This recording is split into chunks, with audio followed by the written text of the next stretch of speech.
Hi everyone, very good morning to all. നമ്മുടെ financial markets and services എന്ന് പറയുന്ന പേപ്പറിൽ നമ്മൾ ലാസ്റ്റ് ക്ലാസ്സിൽ പറഞ്ഞു നിർത്തിയത് ഡിഫറെൻറ്റ് ഫിനാൻഷ്യൽ സർവീസസ് ആണല്ലേ. മർച്ചന്റ് ബാങ്കിങ് പറഞ്ഞു, സ്റ്റോക്ക് ബ്രോക്കിംഗ് പറഞ്ഞു, വെഞ്ചർ ക്യാപിറ്റൽ ഫിനാൻസിങ് പറഞ്ഞു, അങ്ങനെ ഡിഫറെൻറ്റ് അതായത് ഇമ്പോർട്ടൻ്റ് ആയിട്ടുള്ള ഫിനാൻഷ്യൽ സർവീസുകൾ നമ്മൾ പറഞ്ഞു.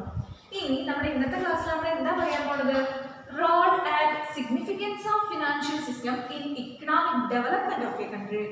നമ്മുടെ രാജ്യത്തിന്റെ അല്ലെങ്കിൽ ഒരു രാജ്യത്തിന്റെ ഇക്കണോമിക് ഡെവലപ്മെന്റിൽ, അതായത് നമ്മുടെ സാമ്പത്തിക വികസനത്തിന് എങ്ങനെയാണ് ഫിനാൻഷ്യൽ സിസ്റ്റം എന്ത് റോളാണ് പ്ലേ ചെയ്യുന്നത്, അല്ലെങ്കിൽ ഫിനാൻഷ്യൽ സിസ്റ്റത്തിന്റെ സിഗ്നിഫിക്കൻസ് എന്താണ്, ഇമ്പോർട്ടൻസ് എന്താണെന്ന് നമ്മൾ പറയാൻ പോണത്. ഓക്കെ, എന്താ പറയണത്? ഒരു രാജ്യത്തിന്റെ ഇക്കണോമിക് ഡെവലപ്മെന്റിന്, ഇക്കണോമിക് ഗ്രോത്തിന് എങ്ങനെയാണ് ഒരു ഫിനാൻഷ്യൽ സിസ്റ്റം അല്ലെങ്കിൽ ഒരു ഫിനാൻഷ്യൽ സിസ്റ്റത്തിന്റെ റോൾ എന്താണ്, ഇമ്പോർട്ടൻറ്റ് എന്താണ്, സിഗ്നിഫിക്കൻസ് എന്താണ്. അതിലാദ്യം നമ്മൾ പറയാൻ പോകുന്നത് role of financial system. What are the role of financial system? Financial സിസ്റ്റത്തിന്റെ റോൾസ് എന്താണ്? The first one, it acts as a link between savers and borrowers. നമ്മുടെ ഫിനാൻഷ്യൽ സിസ്റ്റത്തിൽ ഒരുപാട് എലമെന്റുകൾ ഉണ്ട്. ഫിനാൻഷ്യൽ സർവീസസ് ഉണ്ട്, ഫിനാൻഷ്യൽ ഇൻസ്റ്റിറ്റ്യൂഷൻസ് ഉണ്ട്, ഫിനാൻഷ്യൽ ഇന്റർമീഡിയറീസ് ഉണ്ട്, financial instruments ഉണ്ട്, ഒരുപാട് പാർട്ടിസിപ്പൻസ് ഉണ്ട്, ഇല്ലേ?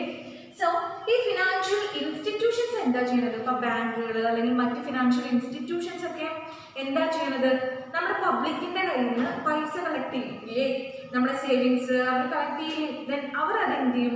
ആവശ്യക്കാർക്ക് കൊടുക്കും, ലോൺസ് പ്രൊവൈഡ് ചെയ്യുന്നു, അല്ലെങ്കിൽ അത് പ്രൊഡക്റ്റീവ് ആയിട്ടുള്ള പർപ്പസസിന് വേണ്ടി ഇൻവെസ്റ്റ് ചെയ്യുന്നു, ചാനലൈസ് ചെയ്യുന്നു. അങ്ങനെയല്ലേ ചെയ്യുന്നത്? സോ സേവേഴ്സിന്റെയും ബോറോവേഴ്സിന്റെയും ഇടയിലുള്ള ഒരു ലിങ്ക് ആയിട്ട് ആക്ട് ചെയ്യുന്നുണ്ട്.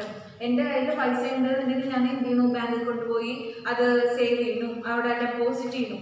ബാങ്ക് എന്ത് ചെയ്യുന്നു? അത് പബ്ലിക്കിനും ജനറൽ പബ്ലിക്കിനും മറ്റാളുകൾക്ക് ലോൺസ് പ്രൊവൈഡ് ചെയ്യുന്നില്ലേ?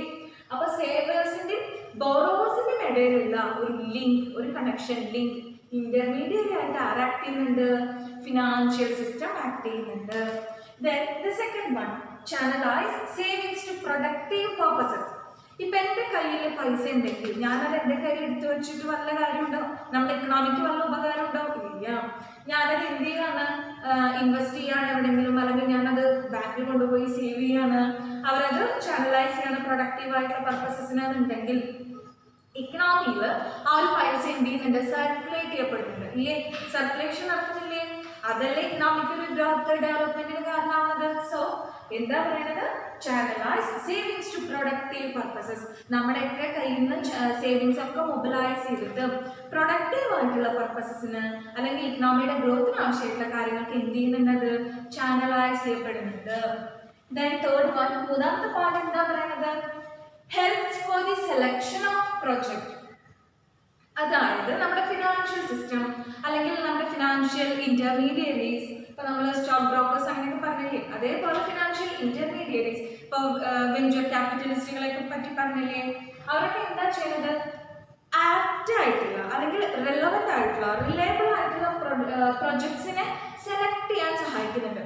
നമ്മുടെ ഇക്കണോമിക്ക് നല്ലതാണ്, ഒരു ഇക്കണോമിക് ഗ്രോത്ത് ഉണ്ട്, പ്രോഫിറ്റബിൾ ആണ്, അല്ലെങ്കിൽ പ്രോഗ്രസീവ് ആയി പോകുന്നതാണെന്ന് പ്രൊജക്റ്റുകളെ സെലക്ട് ചെയ്യാനും അതിലൊക്കെ ഇൻവെസ്റ്റ് ചെയ്യാനും അല്ലെങ്കിൽ അത്തരം ബിസിനസ്സുകളെ, സ്റ്റാർട്ടപ്സുകളെയൊക്കെ അപ്ഗ്രേഡ് ചെയ്യാനൊക്കെ എന്ത് സഹായിക്കുന്നുണ്ട്? നമ്മുടെ ഫിനാൻഷ്യൽ സിസ്റ്റം സഹായിക്കുന്നുണ്ട്. Then fourth point, provide information to investors, borrowers and individuals etc. അതായത് നമ്മുടെ ഫിനാൻഷ്യൽ സിസ്റ്റം, നമ്മുടെ ഫിനാൻഷ്യൽ മാർക്കറ്റിനെ പറ്റിയിട്ട്, നമ്മുടെ ഫിനാൻഷ്യൽ ഇൻസ്ട്രുമെന്റ്സിന്റെ അസറ്റിന്റെ വാല്യൂ കൂടിയോ കുറഞ്ഞോ, ഷെയറിന്റെ ഓരോ ഷെയറിന്റെ വാല്യൂ കൂടുന്നുണ്ടോ പറയുന്നുണ്ടോ, അങ്ങനെയുള്ള ഡീറ്റെയിൽസ് അല്ലെങ്കിൽ അങ്ങനെയുള്ള ഡാറ്റ, ഇൻഫർമേഷൻസ് എല്ലാം ഫിനാൻഷ്യൽ സിസ്റ്റം ആർക്ക് കൈമാറുന്നു? ഇൻട്രസ്റ്റഡ് പാർട്ടീസിന്. ഇൻട്രസ്റ്റഡ് പാർട്ടീസ് ആരാ? ഇൻവെസ്റ്റേഴ്സ്, ബോറോവേഴ്സ്, ഇൻഡിവിജ്വൽസ് ഒക്കെ അല്ലേ? അതായത് ഇപ്പൊ ഞാനൊരു അസറ്റിൽ ഇൻവെസ്റ്റ് ചെയ്യാൻ അല്ലെങ്കിൽ ഞാൻ ഏതെങ്കിലും ഒരു അസറ്റിൽ ഇൻവെസ്റ്റ് ചെയ്യാൻ ആഗ്രഹിക്കുന്നുണ്ട്. അപ്പൊ ഏത് അസറ്റാണ് നല്ലത് എന്നുള്ളത് ഞാൻ എങ്ങനെ മനസ്സിലാക്കുക? ഫിനാൻഷ്യൽ മാർക്കറ്റിലെ അപ്പ് ആൻഡ് ഡൗൺസ്, അതായത് ആ ഒരു ഷെയറിന്റെ വാല്യൂ കൂടിയോ കുറഞ്ഞോ എന്നൊക്കെ നോക്കിയിട്ടല്ലേ അതിനെ സ്റ്റോക്ക് ബ്രോക്കേഴ്സ് തന്നെ സഹായിക്കുന്നില്ലേ? അല്ലെങ്കിൽ എനിക്ക് ലോൺ എടുക്കണം, കടം വാങ്ങണം എന്നുണ്ടെങ്കിൽ ഇപ്പൊ ഏത് ബാങ്കിൽ നിന്ന് വാങ്ങണം, ഏത് ഫിനാൻഷ്യൽ ഇൻസ്റ്റിറ്റ്യൂഷനിൽ നിന്ന് വാങ്ങണം എന്നൊക്കെ തീരുമാനിക്കില്ലേ? അതെന്താ? ഇൻട്രസ്റ്റ് റേറ്റിലെ ഫ്ലക്ച്വേഷൻസ് നോക്കിയിട്ടല്ലേ? അപ്പൊ അത്തരത്തിലുള്ള കാര്യങ്ങൾക്കൊക്കെ എന്ത് സഹായിക്കുന്നുണ്ട്? നമ്മുടെ ഫിനാൻഷ്യൽ സിസ്റ്റം സഹായിക്കുന്നുണ്ട്. Then the fifth one, it promotes the capital formation.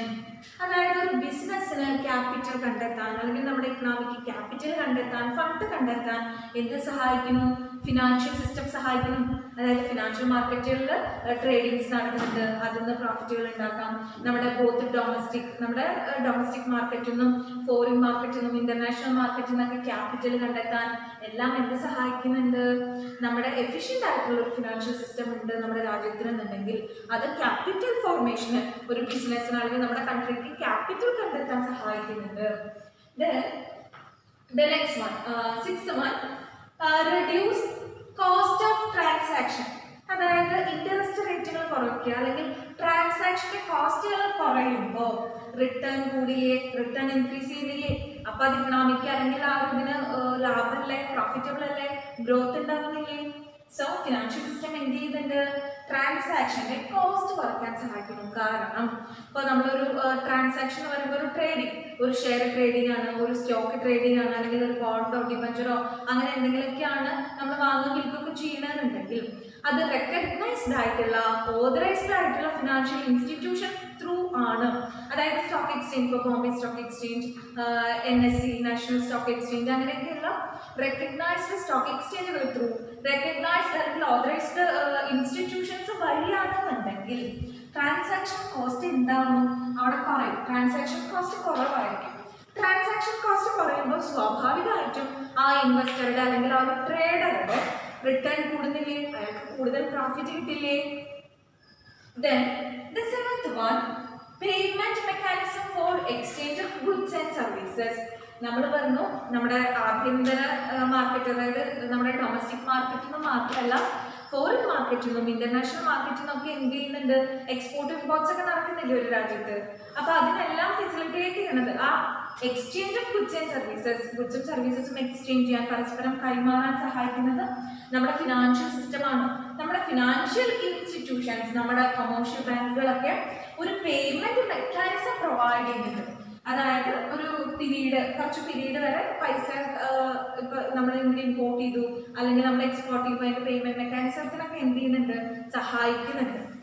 Then the eighth one, transfer of resources all over the world. നമ്മുടെ ലിബറലൈസേഷൻ പോളിസീസ് ഒക്കെ ഗവൺമെന്റിന്, ലിബറലൈസേഷൻ എന്തായി? ഗ്ലോബലൈസേഷനും ലിബറലൈസേഷനും ഒക്കെ ഓൾ ഓവർ ദി വേൾഡ് അല്ലെങ്കിൽ ഗ്ലോബലി ഗുഡ്സും സർവീസസും എക്സ്ചേഞ്ച് ചെയ്യാനുള്ള ഒരു പ്ലാറ്റ്ഫോം ക്രിയേറ്റ് ചെയ്തു ഇല്ലേ? അപ്പോൾ നമ്മുടെ റിസോഴ്സസിനെ, ഒരു രാജ്യത്തിന്റെ റിസോഴ്സസിനെ എന്ത് ചെയ്യുന്നുണ്ട്? All over the world transfer ചെയ്യാൻ എന്ത് സഹായിക്കുന്നു?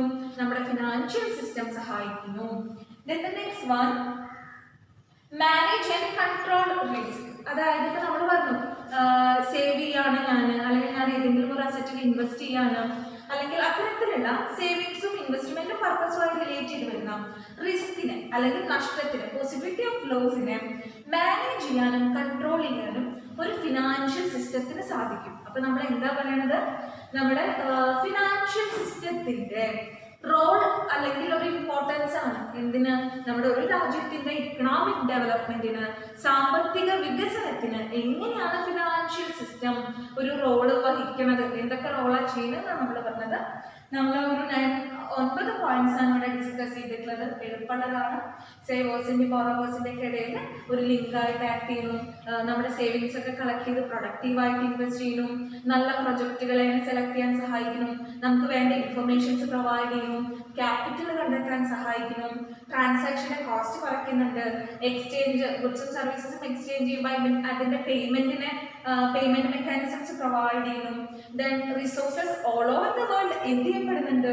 ട്രാൻസ്ഫർ ചെയ്യപ്പെടുന്നുണ്ട്. Then the last one, risk എന്ത് ചെയ്യാൻ സഹായിക്കുന്നു? കൺട്രോൾ ചെയ്യാൻ അല്ലെങ്കിൽ മാനേജ് ചെയ്യാൻ സഹായിക്കുന്നു. അപ്പൊ ഇത്രയും കാര്യങ്ങളാണ് റോൾ ഓഫ് ഫിനാൻഷ്യൽ സിസ്റ്റം എന്നുള്ളതിൽ പറയണത്. Okay. Then the next one, significance of financial system. നമ്മുടെ ഫിനാൻഷ്യൽ സിസ്റ്റത്തിന്റെ ഇമ്പോർട്ടൻസ് എന്താണ്, സിഗ്നിഫിക്കൻസ് എന്താണ്, പ്രാധാന്യം എന്താണ് നമ്മൾ പറയാൻ പാടുന്നത്. അതിലെ ഫസ്റ്റ് പോയിന്റ് എന്താ പറയുന്നത്?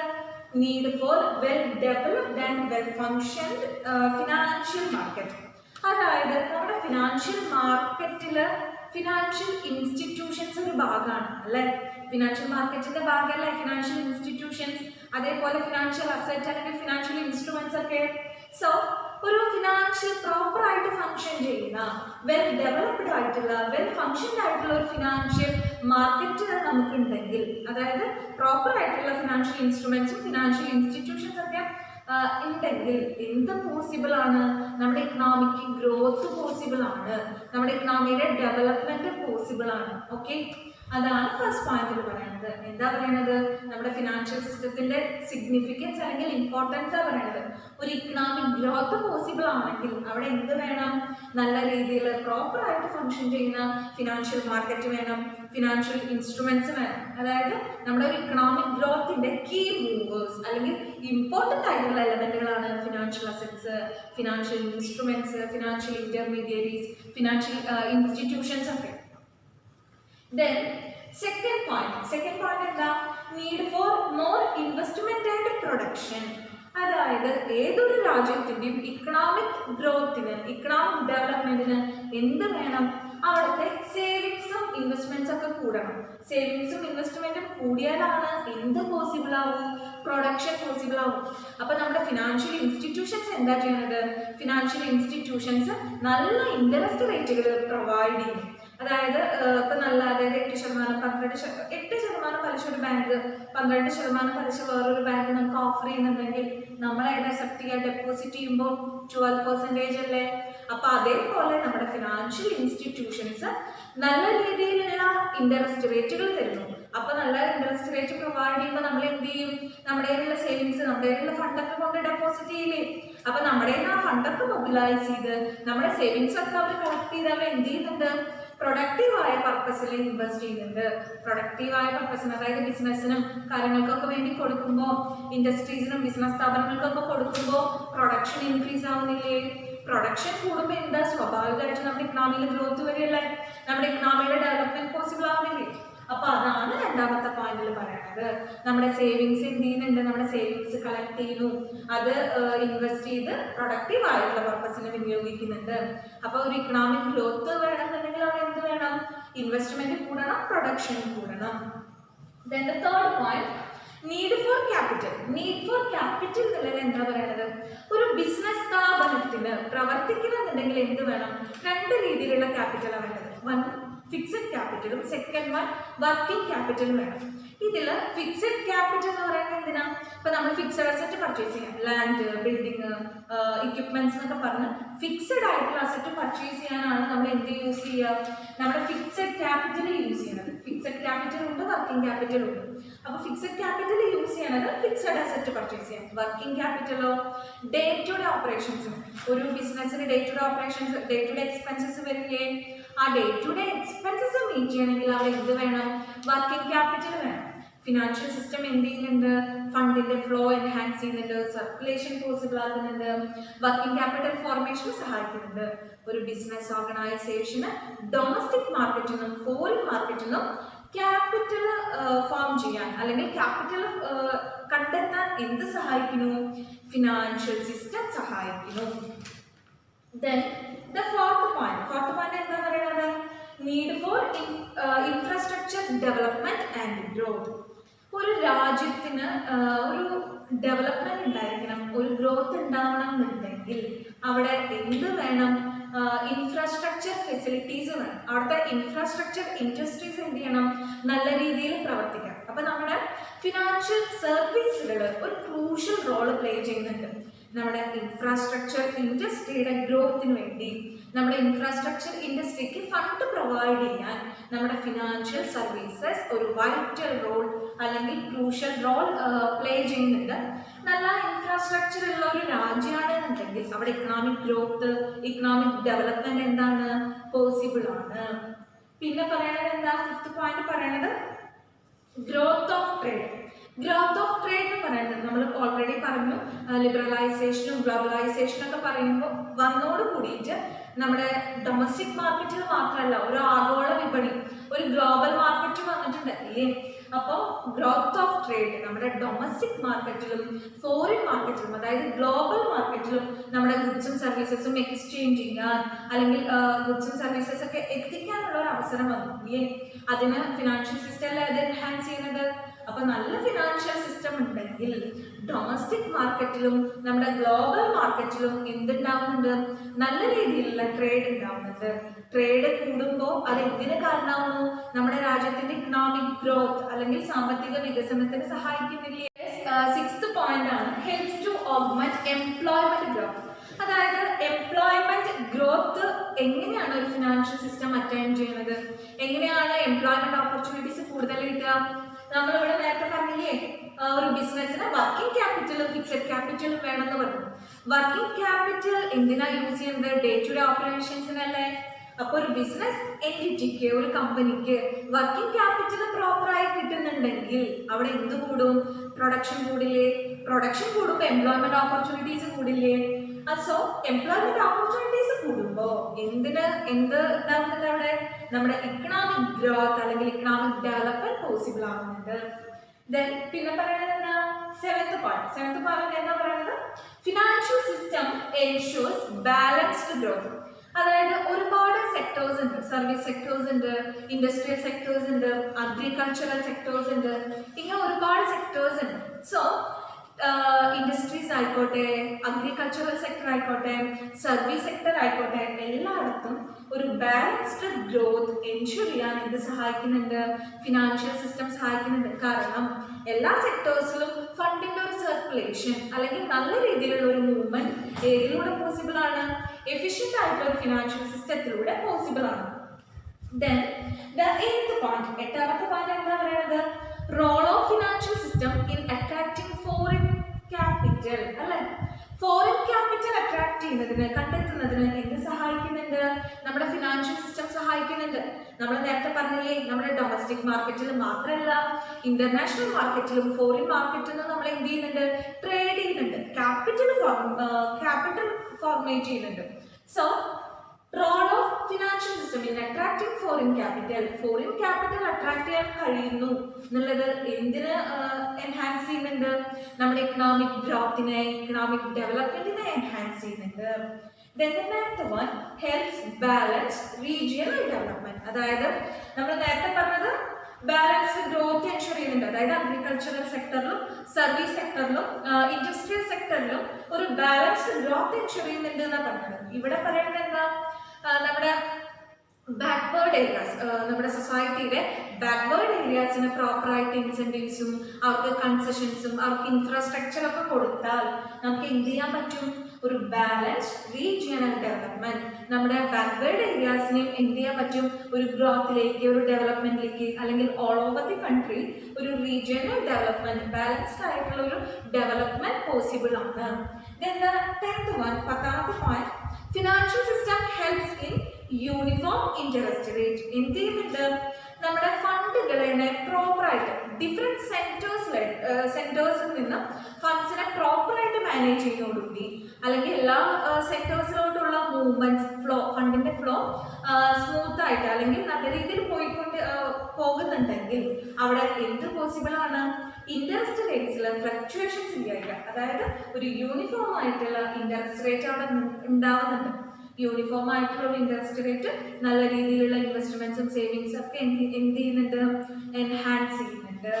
ദെൻ ദ ലാസ്റ്റ് പോയിന്റ് എന്താ പറയുന്നത്, financial system helps in fiscal discipline and control of economy. എന്താ പറയുന്നത്, നമ്മുടെ ഫിനാൻഷ്യൽ സിസ്റ്റം വഴി നമ്മുടെ ഗവൺമെന്റ് നമ്മുടെ ബിസിനസ്സിന് നല്ല ഗുഡ് ആയിട്ടുള്ള നല്ല രീതിയിലുള്ള ഒരു അറ്റ്മോസ്ഫിയർ പ്രൊവൈഡ് ചെയ്യുമ്പോൾ അവിടെ ഇൻഫ്ലേഷൻ ഉണ്ടാവുന്നില്ല, അല്ലെങ്കിൽ ഡിപ്രഷൻ ഉണ്ടാവുന്നില്ല, ഒന്നും ഉണ്ടാവുന്നില്ല. സോ അത്തരം സിറ്റുവേഷൻസിൽ ഒരു ഫിസിക്കൽ ഡിസിപ്ലിൻ, അതായത് നമ്മുടെ ഇക്കണോമിയുടെ ഒരു ബാലൻസ്ഡ് ആയിട്ടുള്ള ഒരു അവസ്ഥ പോസിബിൾ ആണ്, ഒരു ഡിസിപ്ലിൻഡ് ആയിട്ടുള്ള അവസ്ഥ പോസിബിൾ ആണ്.